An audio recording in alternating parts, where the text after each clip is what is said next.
What's up, everyone? Welcome to another episode of Social Impact Live. I'm Durell Coleman, and I am your host. Today, I'm going to continue diving in to Dr. King's 6 principles of nonviolent resistance and how those apply to creating social impact and social change in the world today. If you missed the previous 4 sessions, this is the 5th session, so if you missed the previous 4 sessions, those should be posted near this video. You can go ahead and watch those, and you can understand the 4 previous principles of nonviolent resistance. But I also think that today's session will be useful in and of itself. This is sort of what I found in doing this, is that each of these principles of nonviolent resistance offers us a different way of thinking about creating social change in the world, but really about comporting ourselves as we carry out social change. And so each one offers value by itself. It can be a standalone thing, but when you add them all together, I think you get a cohesive picture of how Dr. King created social change and how we could create better social change in the here and now. So I'm going to dive into this 5th principle and give you the quick headline, and then I'm actually going to read a bit from his book, Stride Toward Freedom, that talks more about this concept. So nonviolence. The 5th principle, nonviolence chooses love instead of hate. Nonviolence resists violence of the spirit as well as of the body. Right? There's a lot more to it here, but let me dive into the text to talk about this concept of nonviolence choosing love instead of hate. So, reading from his book, Stride Toward Freedom, Dr. King really lays out what he means by this 5th point. And so let me dive into that. A 5th point concerning nonviolent resistance is that it avoids not only external physical violence, but also internal violence of spirit. The nonviolent resistor not only refuses to shoot his opponent, but he also refuses to hate him. At the center of nonviolence stands the principle of love. The nonviolent resistor would contend that in a struggle for human dignity, the oppressed people of the world must not succumb to the temptation of becoming bitter or indulging in hate campaigns. To retaliate in kind would do nothing but intensify the existence of hate in the universe. Along the way of life, someone must have sense enough and morality enough to cut off the chain of hate. This can only be done by projecting the ethic of love at the center of our lives. I think that this concept is really powerful, and I also think that it's somewhat nuanced. So I want to dive into some of the details from it. On the one side, I think that when Dr. King is saying not committing violence of spirit, right, what he's really saying is not allowing the spirit to become wrapped in this concept of hate, in hating other people, which I think is incredibly powerful. At the same time, I think this also adds to what I've said in previous sessions, which is this idea that violence can take place, can take many different forms. So one form that we all know is physical violence. Another form that Dr. King is referencing here is violence of the spirit, where we, the thing that we become enraptured in this idea of hating other people, and that's just a violent, sort of tumultuous cycle to be in. And then the other one that I've spoken about before, which I think fits into this well, is this violence of rhetoric, the violence of the way that we speak to one another and direct our words. And in many ways, the violence of our language is the expression of the violence of spirit that we often feel inside, that hate that we might feel inside, right? So this is the 5th principle here, and I think I want to dive into what that means a little bit for us in the here and now. To be perfectly honest with you, this is something that I've struggled with. I don't know that I've felt deep, visceral, driving hate throughout many parts of my life, or really that I can identify any parts of my life where I've felt that. And I think I'm fortunate to feel that way, but I have felt really close to that. I'll be honest that I think the last 4 years have been really hard. This 4 years of a Trump presidency, because I think Donald Trump has showcased almost every counter-ethical idea that I have been raised on. The people who taught me these things were people that I really respected, teachers that I had growing up, coaches that I had growing up, who seem to have looked the other way so often as as we've heard, this gentleman, this person lie, insult people, um, fabricate claims of things that aren't true, culminating in the storming of a U.S. Capitol, right?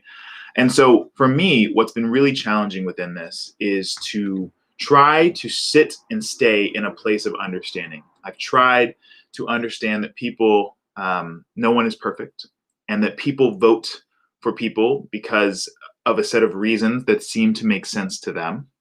And when Donald Trump was first elected as president of the United States, I reached out to a teacher that I had, who had been instrumental in my life. I mean, she was the person who nominated me for Gifted and Talented when I was a kid. She was a teacher of mine for multiple years when I was in elementary school.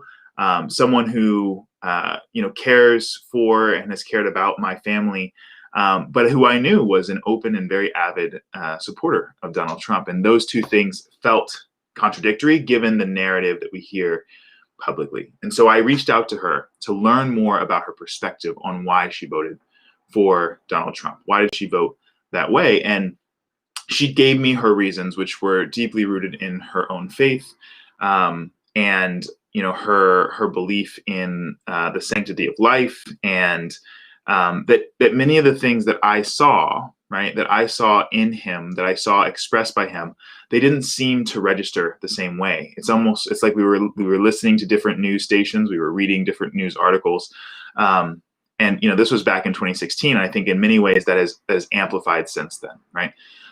So that experience of learning from my teacher about why she supported this person who I felt wasn't someone who could be supported led me to develop a deeper sense of love and understanding, I would say, right? So I cultivated this love and understanding when it came to someone who voted differently than me, voted for someone that I couldn't support.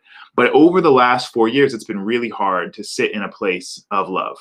It's been really hard to stay in this place where I'm saying, I understand why you pick the way that you pick. I understand who you are. I love you for who you are. When I'm like, there's so many things happening, and I'm not hearing the chorus of people condemning these actions that I actually thought you stood for. And so that's been a challenge for me over the last several years. I'm happy that that's come to a close, but I think that the lesson that Dr. King leaves us with here is really about leaning into the spirit of love, leaning into the spirit of community, this idea, which he talks about in his previous principles as well, of constantly striving toward building community with one another, right? He says someone has to break the bonds of hate. And I think that for those of us who are striving to create social change in the world, we need to be the ones who are willing to do that. I liken it to being in a relationship. When you're in a relationship with someone and you're battling it out with that person, you're upset with them, they're angry, and you're sniping back and forth at one another, right? You did this thing wrong, and I'm going to point it out right now. You did that thing wrong, and they're going to point it out right now, right? And it just goes back and forth. That can just spiral out of control. And if anyone's been in a relationship before where you have someone who you care for deeply, you can see how that gets out of control.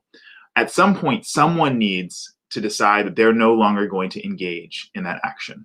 And as I sit here in the here and now, I want to be the one who's not going to engage in that action. So let me read a little bit more from Dr. King on this topic. And I think it'll make that a bit more clear. So Dr. King talks about there are three types of love. Right? There is eros, which is what we now consider to be a romantic love in the world. Right? That's one type of love. There is philios, which is really like love of friends in a lot of ways, and comes down to the reciprocity of friendship.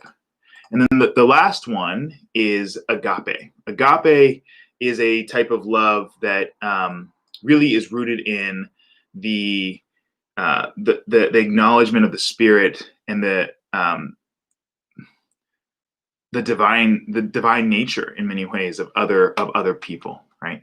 And this is the type of love that Dr. King is talking about. So he goes on to say about agape. Agape is not a weak, passive love. It is love in action. Agape is love seeking to preserve and create community. It is insistence on community even when one seeks to break it. Agape is a willingness to sacrifice in the interest of mutuality. So if we go back to that relationship example that I was giving, what is a sacrifice in the interest of mutuality? Is to say, I'm not going to point this thing out anymore. I'm not going to necessarily fight back about that one point that you might have gotten wrong. I'm not going to continue to do that in the interest of us figuring out how we can mend these fractures that we've created. Agape is a willingness to go to any length to restore community. It doesn't stop at the first mile, but it goes the second mile to restore community. It is a willingness to forgive, not 7 times, but 70 times to restore community. The cross is the eternal expression of the length to which God will go in order to restore broken community. The resurrection is a symbol of God's triumph over all the forces that seek to block community. The Holy Spirit is the continuing community creating reality that moves through history. He who works against community is working against the whole of creation. Just to dive into this point a little bit deeper, right? Dr. King, is a preacher, and what I think is really incredible about the civil rights movement, at least when it came to Dr. King and his work and the movement that he led, and many in the white community who opposed him, was actually that the civil rights movement came down to a conflict or an argument, a disagreement, you could say, between two different views of what Christianity means. What does it mean to live your life as a Christian? What is justice? What is goodness? What does it mean for God's kingdom, for God's work to be done here on earth? And there were people who would consider themselves deeply religious, who supported segregation, who supported the racism, who supported all of these acts that we now openly, generally in society condemn. And then there were people, Dr. King and those who were part of that movement, who didn't support those things and who used the ethic of the Christian religion to talk about love in a way that goes beyond a willingness to submit to a world order that doesn't reflect that divinity. Right? And so that is what he's referring to here. And what he's really referring to is the sacrifice of Christ in this moment as he talks about forgiveness, this idea that forgiveness happens over and over, the sacrifice or the belief that God continues to forgive is a forgiving God over and over and over again. So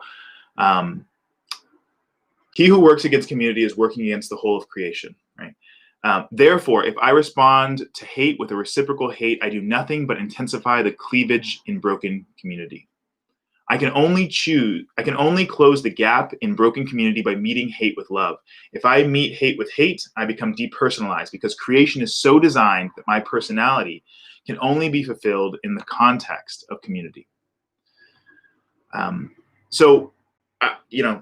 There's only one more thing I think that I would say from the text here, but this idea that we go against community when we choose hate instead of choosing love. We go against not just community, but actually ourselves when we choose hate instead of love is also true, right? So the final example I'll give here from Dr. King, he says, in the final analysis, agape means a recognition of the fact that all life is interrelated. And I think this is true. This is true in America. This is true where we're going. All humanity is involved in a single process and all men are brothers. He gives an example. He says, for example, white men often refuse federal aid to education in order to avoid giving the Negro his rights. But because all men are brothers, they cannot deny Negro children without harming their own. They end all efforts to the contrary by hurting themselves. This is why, because men are brothers. If you harm me, you harm yourself. As I look at our world today, bringing this to the present, as I look at our world today, as I look at the challenges we face, I think that decisions like this are still being made. I think people are still denying aid, denying the type of resources that are needed to really make this country what it needs to be, in some ways because it would help those people over there. It would help those people who are abusing the system. It would help that welfare queen, as they call them. It would help that person from that background or this other background, and they don't want to do that. And that concept, that idea, stands in the way of us becoming everything we could be. I mentioned before that for America, an American to look to another person who's in this country and say, I'm going to beat you, not by becoming better than you, right? Not by working harder than you, but by keeping you down, is to cut off our nose to spite our face. It is to say, I will harm a part of myself, this American fabric, the total potential of what we could be, in order that I may get ahead. Part of me may get ahead, right? While another part of me begins to fail. And that is ultimately what we need to fight against. So as we move forward into this future, as I move forward into this future, and I'll just speak in the personal context here, I want to lean into love. I want to lean into that as much as possible. I want to find a way to continue to work toward building community that is a benefit to all people. And I think that the conditions we live in now are better than the conditions that we had when Dr. King was alive. I think we are closer to this idea. Open segregation is not there. Implicit segregation is still there. But even without the segregation being the concept or the topic, there are a number of other issues that we now face, especially when it comes to recognizing that difference and sameness both exist at the same time. And I can go into that on a later live. But I want to find a way to communicate the points that I have, the truth that I see, in a way that is encompassing and loving at the same time. I want to find a way to do that while being honest, but removing the hate and judgment from what I have to say. And as we move forward as a nation in 2021, 22, 23, 24, 25, and beyond, the question is, how can we create a unified nation that honors and respects all people, all of their differences and all of their sameness at the same time? That's my question, and that's my goal. And I think that Dr. King's principle, his fifth principle here about agape, about really seeking to invest in love instead of hate, is a really great starting point. So if this was helpful for you, if you found this useful, if you're interested in diving deeper into any of these concepts or other concepts from social impact, my name is Durell Coleman. I run a daily live series called Durell Coleman's Social Impact Live, where I talk about social impact concepts. I give tips, I give tricks. I have the privilege of doing this work for a living every day. I get to go in and work on these systems like criminal justice and education and foster care and healthcare to reform them, to change them so that they work better for everyone. And so I have stories of my own failures, my own successes, and how I'm applying these principles. So if that's interesting to you, hit the like, follow, subscribe button wherever you are. And join me on this journey. I go live at 9 a.m., right around 9 a.m. every single weekday. And I also go live on the weekends, not always on a consistent schedule. So you can catch those on the replay if you don't happen to be online. But hit the like, follow, and subscribe so that we can go along on this journey together. And I will see you tomorrow.